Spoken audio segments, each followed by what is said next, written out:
All right, we are recording, and we're going to get technical. Actually, this is going to be kind of mixed.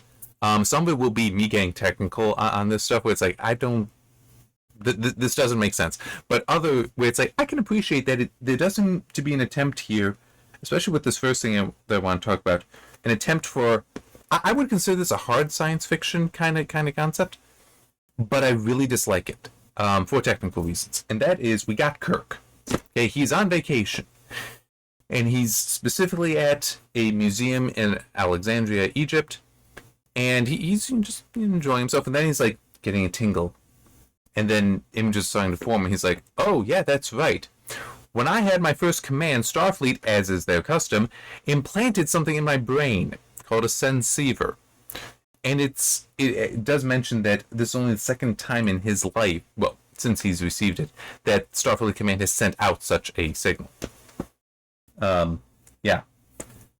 And it's like, what? This is an odd technology. And by the way, we'll add one other thing that I just, supposedly, the way universal translators work, at least in TNG and on, is the communicator. It actually takes it and it just broadcasts the signal into your, it just like receives whatever the person's saying and then sends it directly to your brain in order for it to translate like it's translating the emotions. It's like I hate that because all the communication we witness is like it is through proper language, whereas what that is describing would have to involve some amount of abstraction that's like nah, I'm kind of more okay with everybody's just talking English or whatever the language is for you, but it's like for me it would be English. But it's like, nah, everybody's actually talking English, except for those rare times when it's like, hey, remember people aren't actually always talking English, and it's kind of a plot point, so I'm bringing it up. I'm kind of better with that than this weird brain transmission thing. Because I mean, just like you're getting kind of loose. Because as I said, it could potentially abstract, and it's like. Plus, there's the issue of people's brains work differently. And especially when you consider that, like, there's an episode of Deep Space Nine that this occurs in, and it's like, Kira is Bajoran. It's like you specifically see it with her, and yet somehow it works for her. And the humans, and it's like, there's no reason to believe that their brains are similar. It also involved a species that just came through the wormhole from the Gamma Quadrant. And it somehow is working for them as well, even though they're not willing to communicate. So it's really a piece of magic. It could potentially be considered hard science fiction if you like really get into it, and it's like just a high kind of concept. Nah, I'd say that's more just hand waving fantasy, and this feels like that as well. It's not as bad, not as strongly bad, but is yeah. By the way, we also got a footnote that Starfleet doesn't let their existence be public knowledge because there were the mind control revolts of 2043 to 2047. I'm looking forward to those. These do. I just realized we got Neuralink. We might actually hit that. Anyway, I'm trying to think. Have I seen anything about Neuralink being able to receive signals? Or is it just for sending? I'm not sure. Actually, no, it has to be to receive, because I did actually see something not that long ago. The idea of using it for the deaf to hear again. So there has to be reception. Anyway, the reason why Starfleet doesn't let it be public knowledge is because we don't want people thinking we're going to try to mind control people. Like, that's not the purpose here, but it is, like, people would be worried about that. And by the way, that's a very real thing. The idea of technology is being misunderstood. Because some people, they react on the, well, their reaction initially is on their limited information on emotion, and they, rather than try to correct that, will correct their environment, basically ignore anything that they're being told, so long as what they can believe aligns with what they first thought. Yeah, that is kind of a thing. You can kind of get your mind out of that, but it takes practice. to be able to stop, step back, and re-examine things. It's not easy, but it can be done. Can be done. Anyway, I can give an example of that. MRI machines, the reason they are named that is actually because that's not their right name. They were originally developed under the name NMR, nuclear magnetic resonance, but the facility where they were being developed had the sign out front saying that was the nuclear magnetic resonance laboratory. This was in a kind of sort of residential area, so the residents started complaining because we don't want nuclear research being done here. It's like, that's not what we're doing here. We don't want nuclear research being done here. It's like, no, it's got nothing to do with nuclear fission. It's just like, we're having the nucleuses align one way or another, and as it does that, it produces a signal we can measure. We don't want anything nuclear here. It's like, Joe, change the sign. The complaint stopped. I'm dead serious. That's a true story. And not only that, most people would be familiar with them as MRI machines. And I actually once shared this story with somebody who did work in, I don't remember if it was specific, well, okay, chemistry, biology, some physics. You would work with a device in the laboratory called an NMR. And one person I shared the story with, they were like, I've always wondered why we call them NMRs, because it seems to be the same technology as an MRI. I thought maybe there's a difference. Nope, same thing. Just in the laboratory environment, it's basically assumed you understand that we're not talking about nuclear fission or fusion. We're making the nucleus of atoms dance, and we're listening to what happens, and that's kind of how they work. Yeah. Anyway, so I can understand the whole trying to hide the stuff. Anyhow, let's continue on with how this works, and I'm definitely going to be getting more technical with this.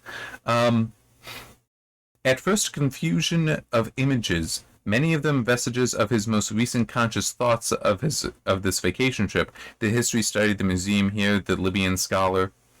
These arranged themselves into patterns which became symbols faintly familiar, alien symbols. It's like, hang on.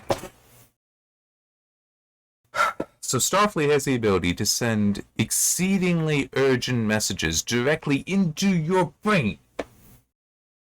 That actually hurt a little bit. And these images will form from recent memories.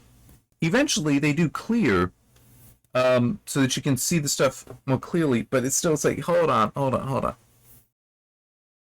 You're trusting, like, hey, we're at war now, to, I was just looking at, I don't know, some ancient scroll, and it's like, that's gonna form to the shape of a Klingon armada. It's like, what the hell, man? How can you trust this? This I'm dead serious. This is if I were writing this story and I was either coming up with this technology, somebody told me, hey, this is how the technology works, use it, I'd be like, no. Why would I ever use this? This is so faulty. Because how can you trust that the person's recent memories that this will first form from won't color, won't bias whatever they're viewing, such that it becomes untrustworthy, it becomes faulty? So yeah, I would fully recheck this technology. There is no way this is safe or appropriate. But we gotta use it. No, it's a bad idea. Now, if you want to use something like that, then it can just be like, it gives you a tingle. That I need to go and get to a secure transmission site so that I can receive this in a secure manner. There's also, how the hell are you securing this signal? And how would it be better than get to a terminal and look at a screen? But there's also other issues. One is, okay, Kirk is human. That's fine. What about Spock? Because it mentions at your first command you get this. Spock, at this point, is a captain. Now, I'm not sure if he has achieved command yet, but there is a command rank. Even as commander, he was first officer of the Enterprise, so it makes sense he would have it. Well, he's not even got a Vulcan brain. It's a hybrid Vulcan-human brain. So would this thing even work with him? I want to add something else to this. And I hate this. I feel that this is just hand-wavy, because I'm okay with accepting Star Trek is a television show. I'm okay with accepting that, right? I've seen things claiming that the comm badge, so TNG, Deep Space Nine, Voyager, the comm badge has the universal translator built into it. And the way that it works is that it is reading from people's minds, or just hearing people saying, and then is retransmitting the thoughts and emotions of what is being stated into your brain.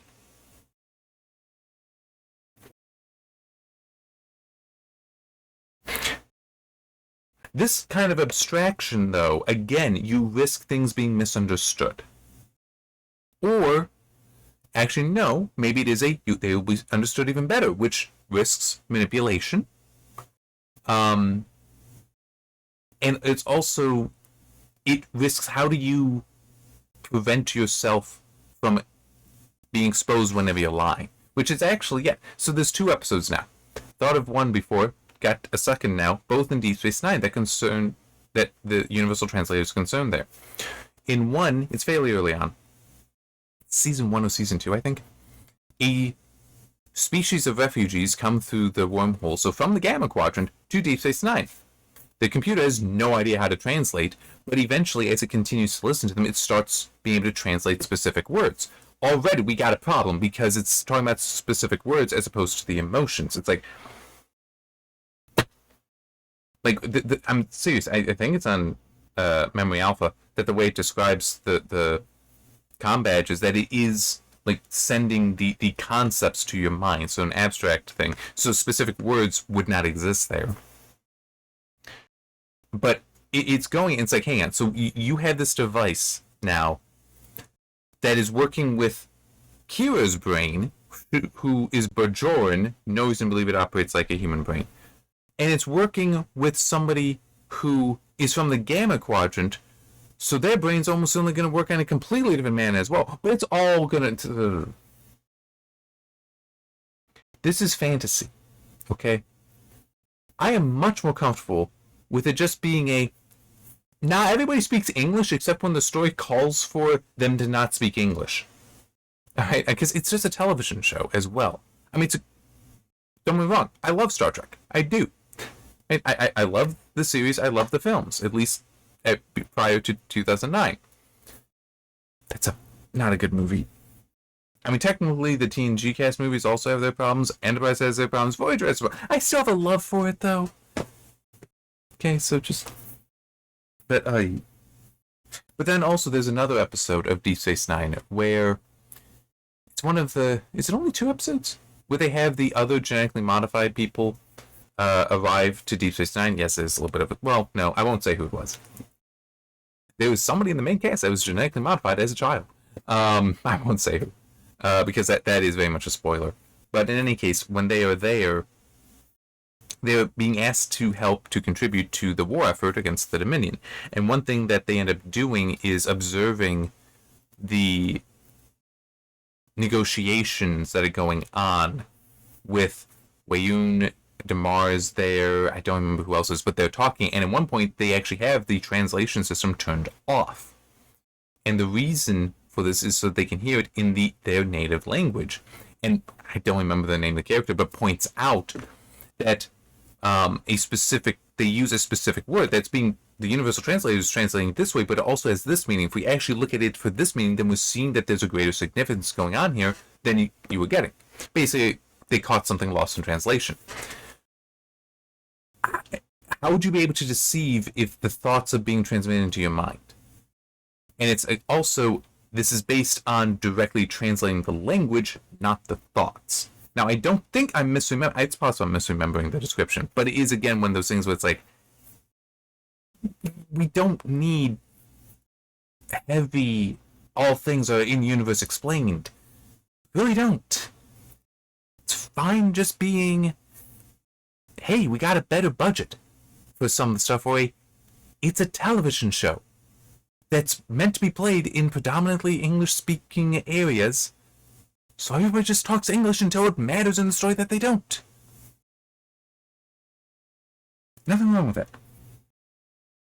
And it's just, I don't like this put things in people's brains. Hey, you know what? Screw it for a moment.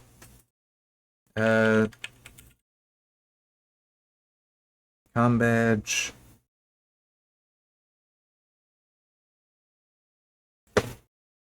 Universal translator. All right. Yeah,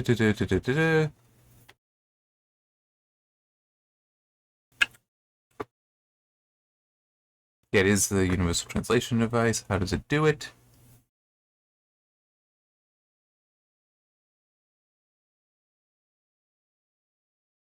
Uh,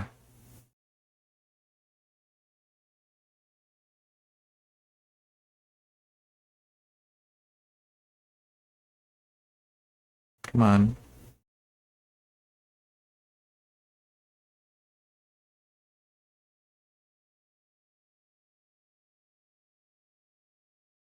Okay, I'm gonna pause so I can read this through to see, because I'm pretty sure it is, as I said, that it is doing not the language being translated, but the thoughts. So let me check. Okay, I'm not having any luck finding what I recall being described there, but it is also one of those things that I mean, I just don't know. But it's annoying to me because, as I'm pretty sure I did just say, like I have a love for Star Trek, but it kind of the stuff before Star Trek 2009, so everything after that I don't really care about. So reading through Memory Alpha and so many things that it's citing are those things, and it's like, yeah, I'm not really interested in that continuity in those explanations there, especially because it could be that they're putting stuff in there that it's like, oh well, we're gonna take this as the truth instead of what was described before. But anyway, yeah,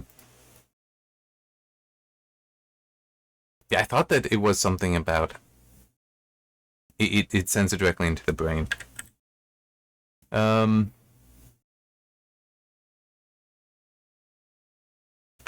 yeah, I don't know. Anyway, let's move on with this. So, because it still is, even without that, this is described as ascending into the brain, but they're taking shape out of things that you have in your recent memories. That is very dangerous. There is still going to be that bias. So, what is the image A seeing? Well, he's seeing the three Katinga class heavy cruisers. So these are they're not the D7s. They're a modified version of that. So it's like they appear the same, but these can fire photon torpedoes. Proton is it? That's Star Wars. Can fire photon torpedoes, and it sees them, and the images being sent are them going to confront the cloud that is the threat for the movie. The antagonist, sort of. Sorry, for the story, not the movie. I mean, it is also the movie, but you know. Now, what is being described here also I got problems with. But let me just skip ahead and give a little bit of summary. The three Klingon cruisers get there to this cloud thing that's passed through their territory. Well, is passing through. That's part of technical stuff that I don't really like here. And one fires a torpedo in there, which disappears, and I find it very weird how it describes this. Its torpedo simply disappeared, leaving Kirk with the impression that some almost, literally, godlike, it's in quotes, godlike force had simply wished the torpedoes out of existence. Now, well, no, you're not going to be able to focus on that. But it's like, why are you putting quotes on godlike here? Like, to emphasize, I mean, it's like, I get the heart of the cloud, where it's like, I don't know what I'm looking at here. It looks like a cloud, so I'm just going to say, in a cloud. That's fine. But godlike, it's like, you're already using the term godlike. You don't need the quotes. I mean, it's like, it's sort of godlike, but it's like, godlike is already a sort of term. Why are you bothering? I mean, unless it is like, man, I really don't want to acknowledge God here, so I'm going to put in godlike, so that you put in quotes so that it's even less of that. It's like, why? I just don't see it necessarily in the language. I mean, I get it is potentially a style choice. It just seems a really unnecessary one that touches on being stupid. But getting into the technical stuff here, so Starfleet has Epsilon 9, an outpost station that's detected the movement of these cruisers. So it's like, all right, send out some drones to shadow them.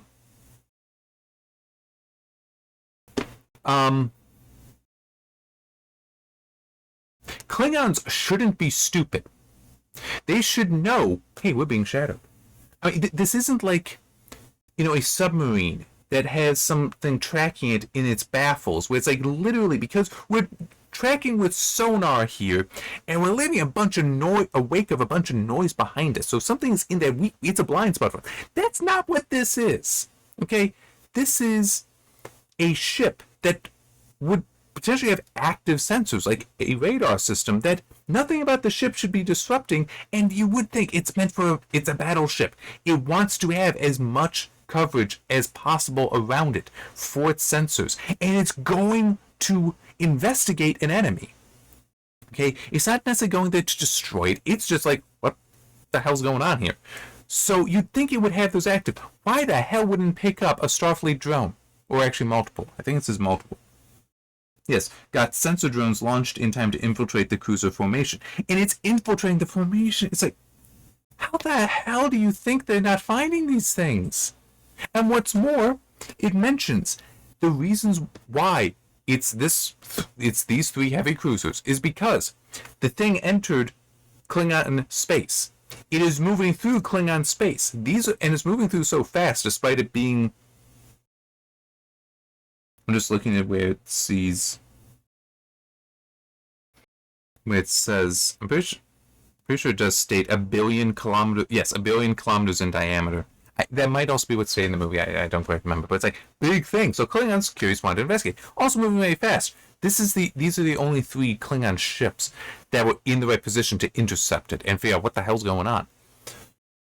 So Starfleet, seeing this is a little weird what they're doing here. Let's shoot some drones at it and that enter into Klingon space, and somehow the Klingons aren't going to notice that we're literally infiltrating their formation for it to move with them. It's like,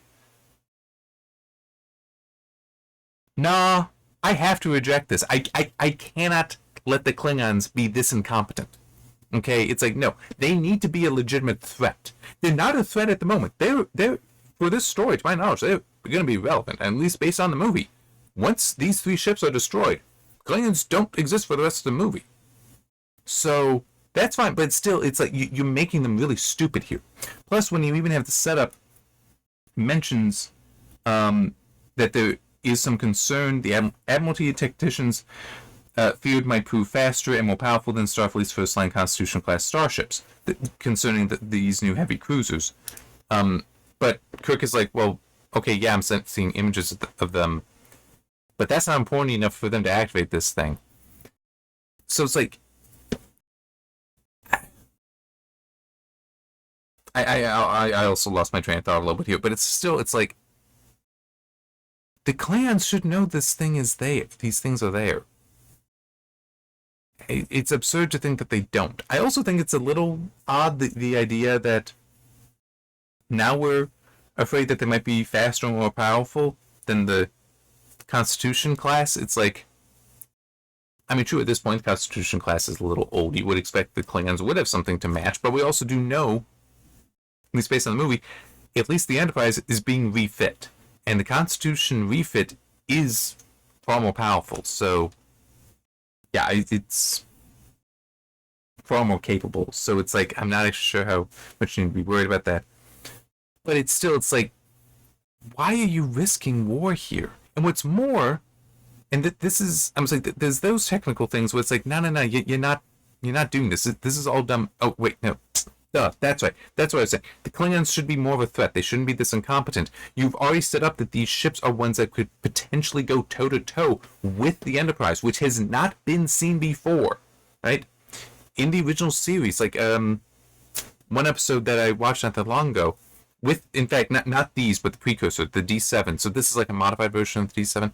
With the D7s, they needed the Enterprise to be partially crippled before they would attack. That's the gap between them, okay? And you're saying that, hey, this thing might actually be equal. They're a threat, but they can't tell when we're monitoring them.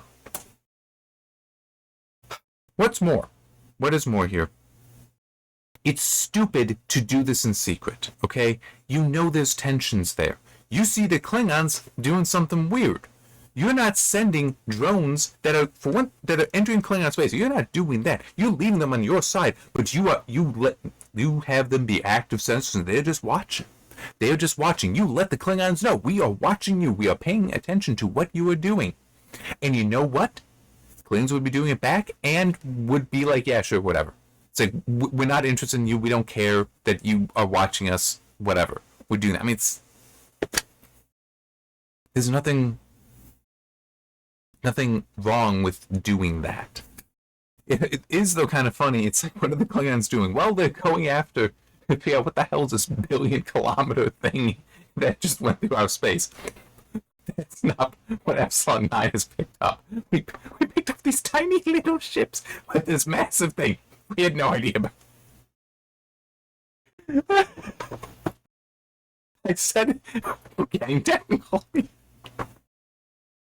Let me check something. 1 billion kilometers in AU.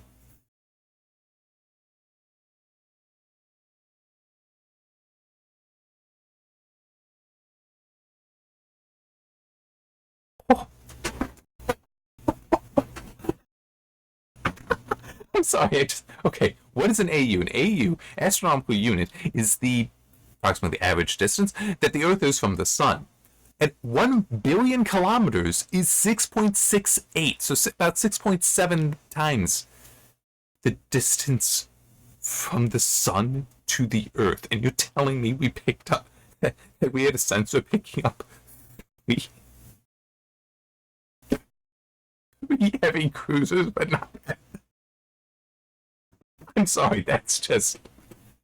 Hey, dudes, we got something the size of a red giant just moving through Klingon space so fast that the Klingons can't catch up to it. They need ships in just the right spot to intercept it. That's how. We're not seeing that, though. We're picking up the ships. Oh my god. I mean, I'm serious. There's a lot of stars that are smaller than this thing. Oh my god.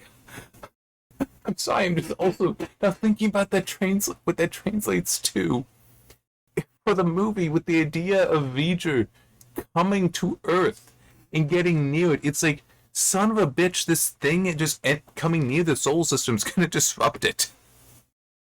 I mean, even if its gravity isn't commensurate with the size here, it still is. It is pumped full of energy that's going to throw things off, like the solar wind, and then the heliopause and such. It's like it's going to throw things off like that. Its presence. So literally, it entering the solar system, even like starting to enter the solar system, could hugely disrupt it.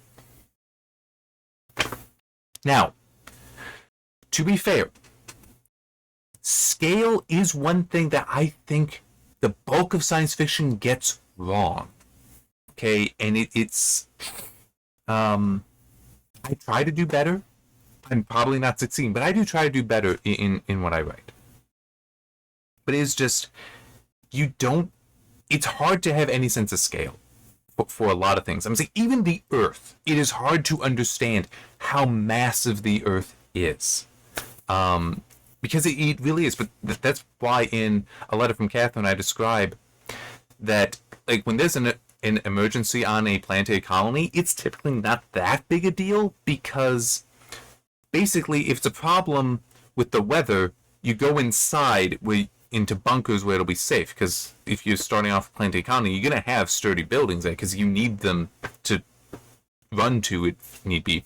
And if it's something that's wrong with the buildings, like, hey, there's a fire there, you leave because there's somewhere safe you can be outside. I mean, it's like you've got places to go, essentially, when you're on a planet. That's how massive these things are.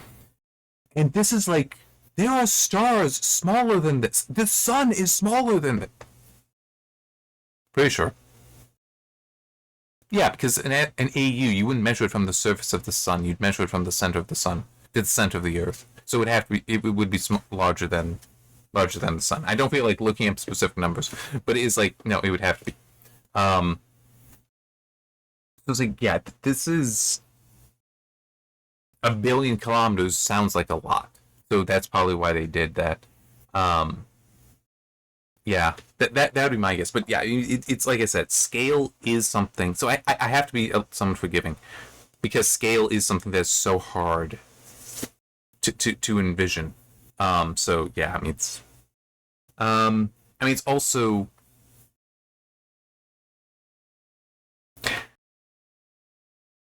I'm just trying to think of the best way to put it with Star Wars. I mean, it's kind of like how I mentioned in the first chapter of Revenge of the Sith when it describes a turbo laser as having the power to destroy a small town.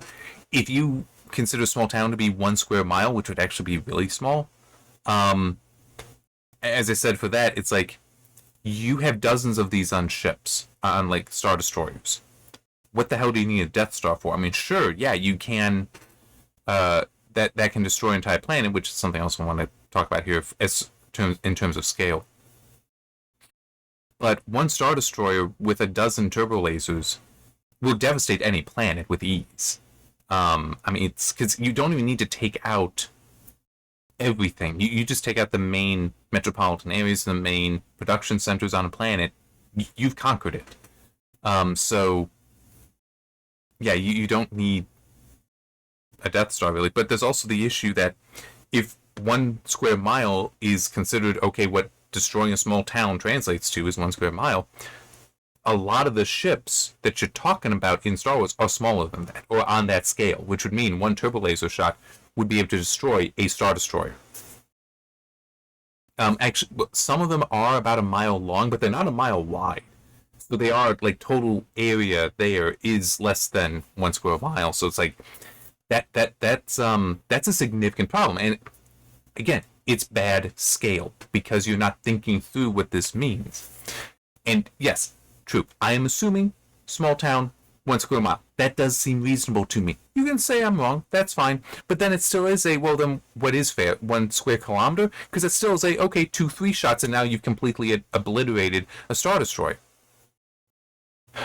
And Star Destroyers have a dozen of these things on there. Yeah, I know there's shields and such, but it still is like, who cares? I mean, it's like that's wildly powerful. But also with the Death Star, the idea of you being able to have a beam of energy strike a planet and just goes boom. No.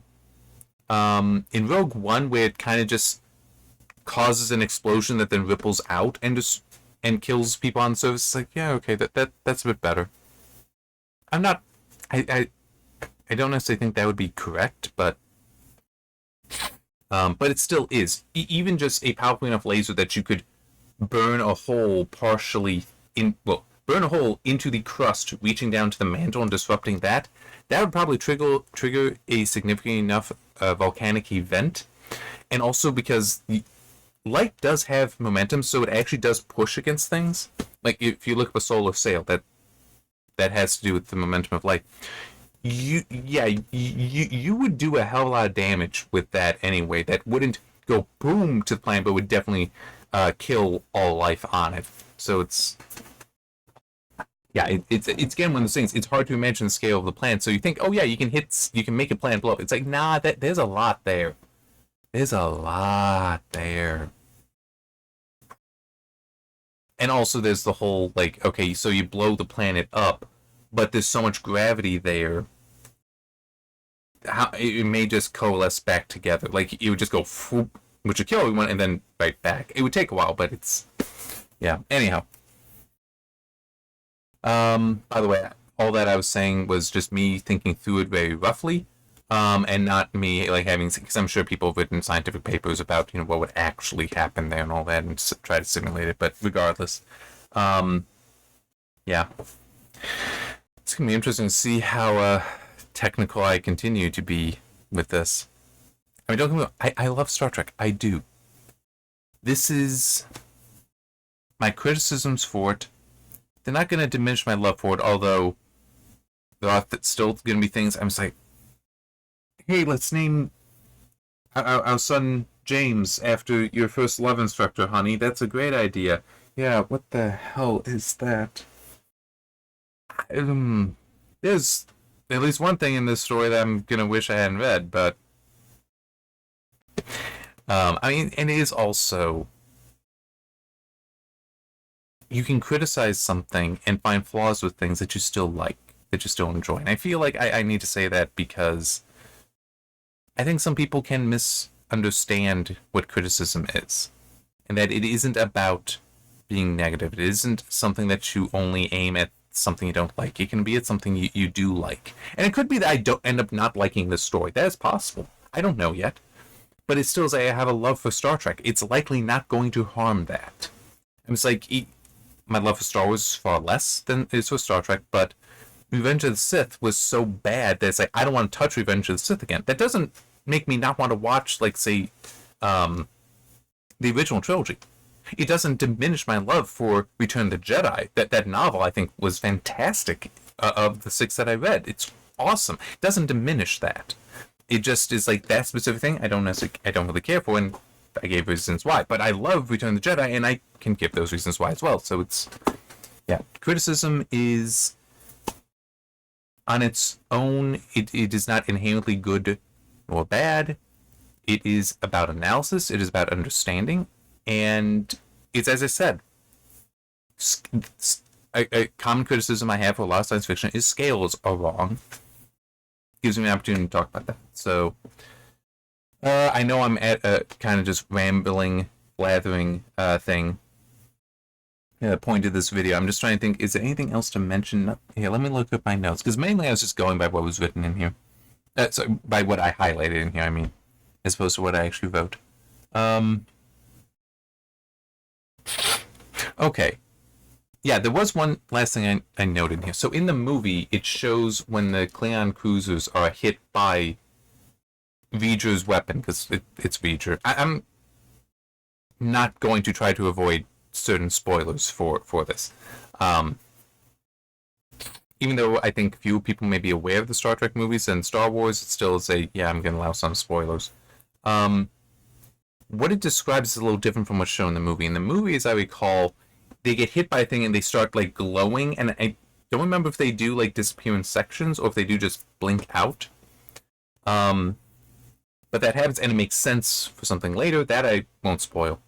But in this, they are described as imploding into nothingness, which I'm a little unsure if nothingness should be taken literally, in which case it kind of aligns with what's in the movie, or if it is more metaphorical, that they implode and it's destruction there, so there's nothing left. There's debris, but it's like nothing salvageable is left, kind of thing. Not sure about that, because it could be metaphorical, it could be literal. We'll find out. If it's literal, that does align a little bit better with the movie, but it's like the imploding, I see that as damage. I interpret that as the ships are being damaged versus just they're gone. So, yeah, might just be poor word choice, or it could be like going back to Star Wars, specifically with A New Hope, the description of R2-D2 having claws, whereas in the movie he's on wheels. It could have just been one of those things where, yeah, I'm writing it this way. We can't do that effect. Okay, do that. I'm not going to change what I wrote though. Just or like it was written and already committed to before finding out. Yeah, we can't do that effect. That stuff happens. That's fine. So yeah. Anything else in this?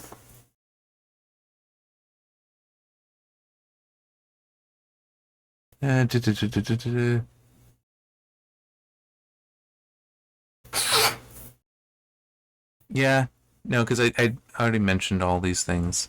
But I do kind of want to just re-mention the Klingons are not that incompetent. They should know about these sensor drones that are observing them, that have infiltrated their formation.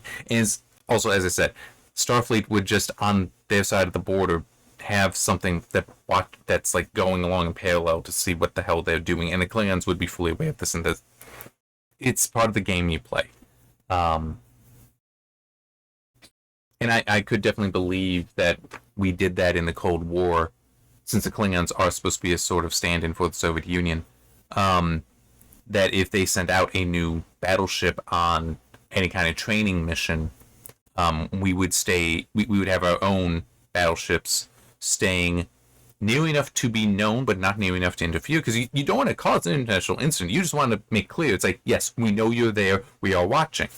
And then the reverse would also be true every time we would send something out. Yeah, that then they'd be doing the same. It's like, yeah, that's part of how I do it. That's also part of the reason why you would build the newer ships as well, is to try to show off. And you might be exaggerating it as well, like, making ships a bit bigger than they actually are, a bit more imposing than they actually are, or more so than you can continue to build because you're trying to intimidate.